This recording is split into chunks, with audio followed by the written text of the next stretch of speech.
Herzlich willkommen zu meinem heutigen Tutorial über die sämtlichen Molltonleitern, sowohl auf den weißen Tasten wie als auch auf den schwarzen Tasten, so wie sie pianistisch am sinnvollsten sind mit Fingersätzen. Und wer noch mehr wissen möchte, unten in der Infobox gibt es die PDF-Dateien, auch mit sämtlichen Fingersätzen, mit den Tonleitern über 2 Oktaven, sehr ausführlich. Wem das jetzt hier zu schnell geht, auch wenn es nicht so viel Spaß macht, Tonleitern zu üben, spielen möchte sie trotzdem jeder. Schön, dass du eingeschaltet hast hier in meinen Kanal pianolamuse.com. Herzlich willkommen. Heute geht es um die Molltonleitern mit einer kurzen Erklärung vorab, wie die Tonleiter konkret aufgebaut ist. Dieses Video wird auch etwas kürzer als das über die Dur-Tonleitern, weil ich dort schon sehr viel ausführlich erklärt habe. Würde ich euch empfehlen, erstmal diesen ersten Teil zu schauen und dann wollen wir doch mal gleich loslegen. Juhu, jetzt sind wir wieder an den Tasten. Hier zur Erklärung über den Aufbau der Molltonleiter zeige ich euch beginnend auf dem Ton A, wie die Zusammensetzung der Töne erfolgt. Eine Tonleiter besteht ja aus nebeneinander liegenden Tasten, das hatte ich schon im ersten Video erzählt, und auch was Halbtöne und Ganztöne sind. Die Molltonleiter beginnt mit einem Ganztonschritt, gefolgt von einem Halbtonschritt, dann wieder Ganztonschritt, Ganztonschritt, Halbtonschritt, Ganztonschritt, Ganztonschritt. So ist jede Molltonleiter aufgebaut. Diese Abfolge müsst ihr auf jeden anderen Ton übertragen. Dann habt ihr die natürliche Molltonleiter. Ich zeige dir das gerne auch an dieser Abbildung. Im Gegensatz zur Dur-Tonleiter kann man bei der Molltonleiter die beiden Tetrachorde verbinden. Das heißt, A, H, C, D bilden ein Tetrachord, und zwar Ganzton, Halbton, Ganzton. Und wenn du das zweite Tetrachord anstelle von E, F, G, A von D, E, F, G weiter fortführst, hast du dieselben Tonabstände. So lässt sich das leichter merken. Du kannst aber auch, wie bei der Dur-Tonleiter, das zweite Tetrachord mit E, F, G, A bilden. Dann hast du andere Tonabstände, nämlich ein Halbton, Ganzton, Ganzton. Letztendlich ist es egal, wie du es anschaust. Und es geht los, wie ich schon meinte, mit der A-Moll-Tonleiter. Ich spiele immer erst die eine Hand, dann die andere, und dann sage ich euch auch die Fingersätze. Und das Gleiche mache ich dann auch für 2 Oktaven, weil der Daumenuntersatz bei jeder weiteren Oktave dazukommt. Das ist dann auch gut zu wissen, welcher Finger da gespielt wird. Die erste Tonleiter ist die A-Moll-Tonleiter. Ich spiele erstmal die rechte Hand langsam.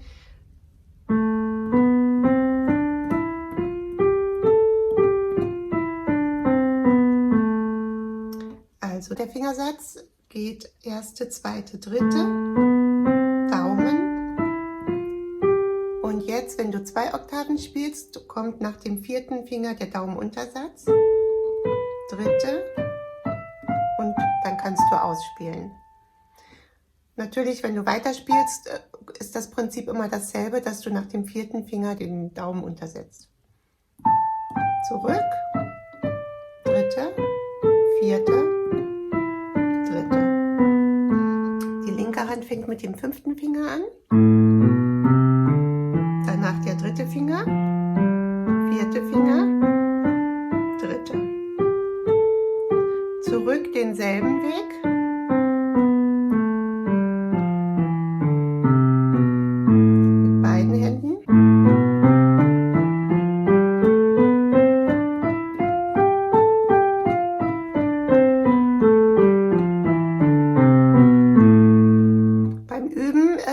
Achte darauf, dass du gleichmäßig spielst, und fang auch erstmal ruhig mit einer Oktave an. Ich habe jetzt gleich 2 Oktaven gespielt. Eine Oktave, da endest du mit dem 5. Finger.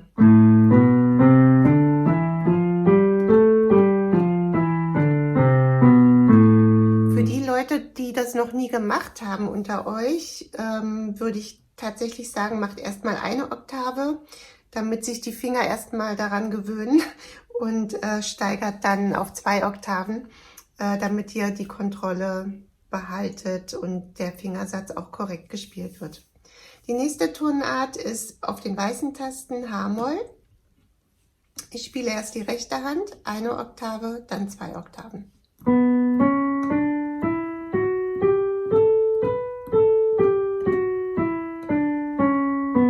Wir haben in der rechten Hand den klassischen Fingersatz von Dur, 1, 2, 3, 1, 2, 3, 4, 5. Und wenn wir 2 Oktaven spielen, spielen wir erste, zweite, dritte. Dann wechseln wir nach dem 4. Finger auf den Daumen und spielen aus zum 5. Finger und gehen wieder zurück. Die linke Hand bildet hier eine Ausnahme. Diesmal fangen wir mit dem 4. Finger an. Das liegt daran, dass wir in der H-Moll-Tonleiter das Fis darin vorkommt. Wenn wir mit dem 5. Finger spielen, kommen wir da nicht so gut lang. Ich spiele mal die H-Moll-Tonleiter mit der linken Hand. Und jetzt nehme ich auf dem Fis den 4. Finger wieder. Ich fange mit dem 4. Finger an und spiele auf Fis auch den 4. Finger. Das ist so ähnlich wie bei der H-Dur-Tonleiter. Die hatten wir, wenn ihr das erste Video nochmal guckt, da hatten wir das auch so, ne? Fingersatz, 4. Finger. Das sind diese 2 Ausnahmetonleitern in Dur gewesen, F-Dur und H-Dur. Und jetzt in H-Moll haben wir auch diese Ausnahme, dass wir in der linken Hand mit dem 4. Finger beginnen. 4. Finger auf Fis. So, wenn du eine Oktave spielst, spielst du denselben Weg wieder zurück.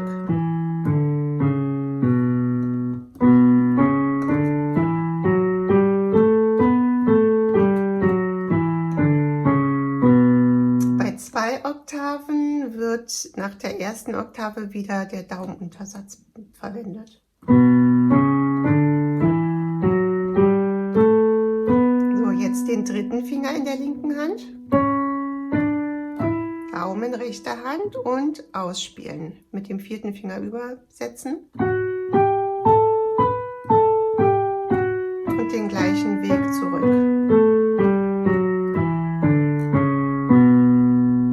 C-Moll ist wieder ganz normal. Rechte Hand fängt mit dem Daumen an.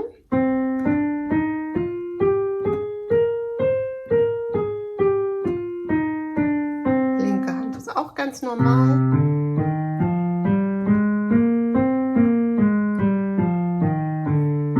Beide Hände.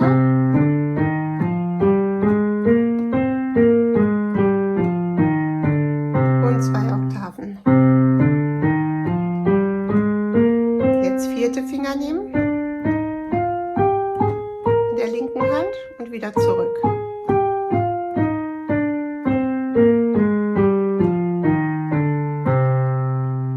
Wir haben D-Moll, rechte Hand fängt wieder mit dem Daumen an.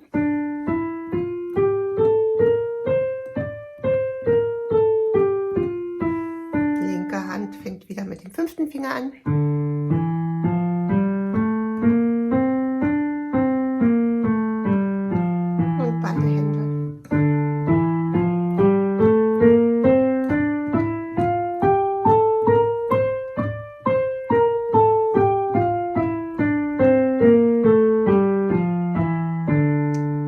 E-Moll. Ich habe gerade die Kamera etwas verschoben. Die rechte Hand fängt wieder mit dem Daumen an.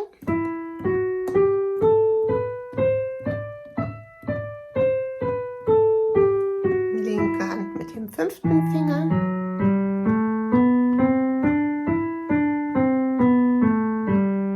Und zusammen spiele ich 2 Oktaven. 4. Und denselben Weg zurück.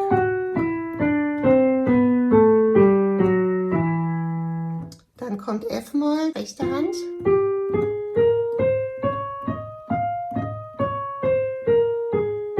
Linke Hand.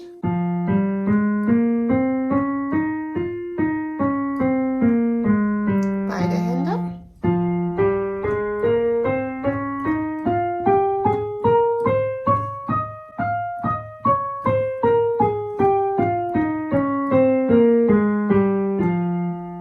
So, dann sind wir bei G-Moll.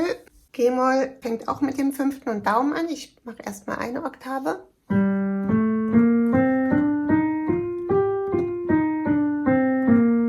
Linke Hand.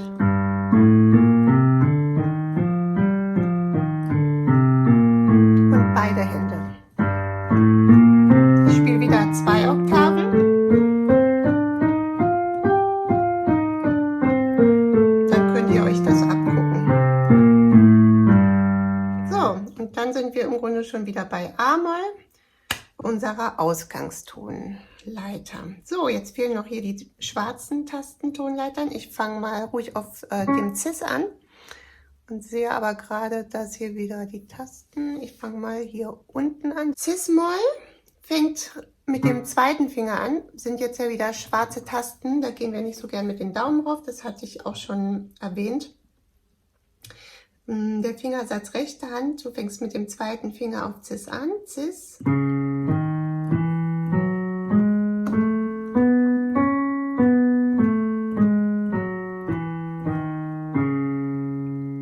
Also wir hören auch mit dem 2. Finger dann auf, ne? Linke Hand fängt mit dem 3. Finger an.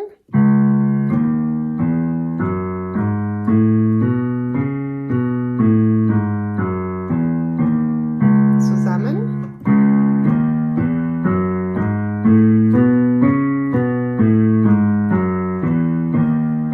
Und 2 Oktaven.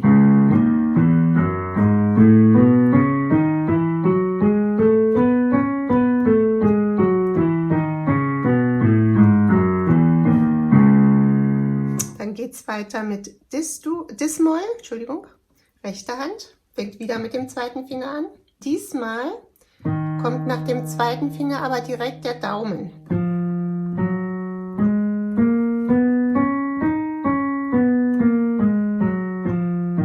Ja, weil wir dann als 3. Ton auch eine schwarze Taste spielen müssen.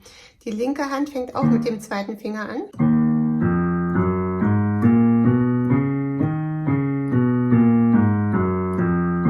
Die macht genau das Gleiche zusammen.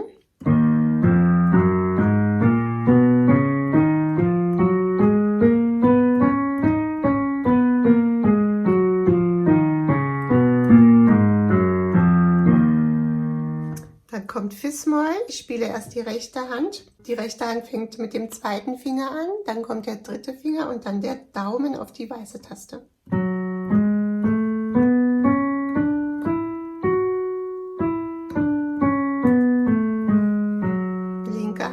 Linke Hand fängt mit dem 3. Finger an und nach dem Daumen kommt gleich der 4. Finger und endet bei einer Oktave mit dem 2. Finger. Zusammen.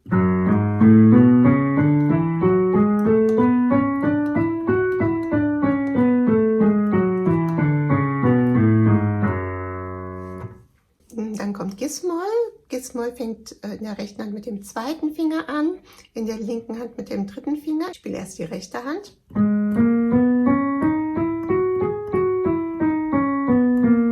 Dann die linke Hand.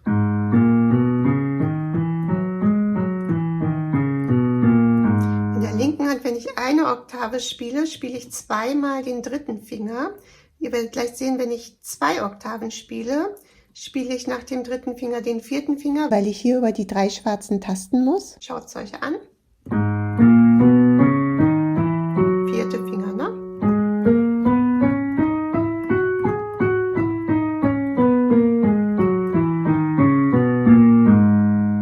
Und die letzte Tonleiter für heute ist die B-Moll-Tonleiter. Die rechte Hand fängt wieder mit dem 2. Finger an und hat auch wieder nach dem Daumen gleich den 2. Finger.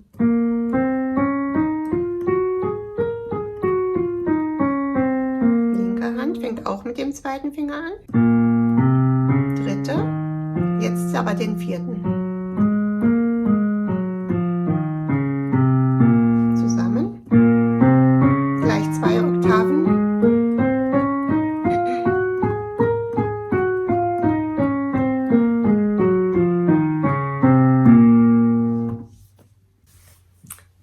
Das waren die Molltonleitern auf den weißen und auf den schwarzen Tasten. Die dazugehörige PDF-Datei, die ist unten in der Infobox unter dem Video verlinkt. Und zwar mit den kompletten Fingersätzen über 2 Oktaven. Für den einen oder den anderen mag das noch eine zusätzliche Hilfe sein, als nur über dieses Video. Ich bedanke mich recht herzlich fürs Zuschauen und hoffe, dass euch das Video was gebracht hat. Wenn es euch gefallen hat, gebt mir einen Daumen hoch, abonniert diesen Kanal und dann verbleibe ich wie immer mit Glück und Segen. Bis zum nächsten Mal, eure Pia.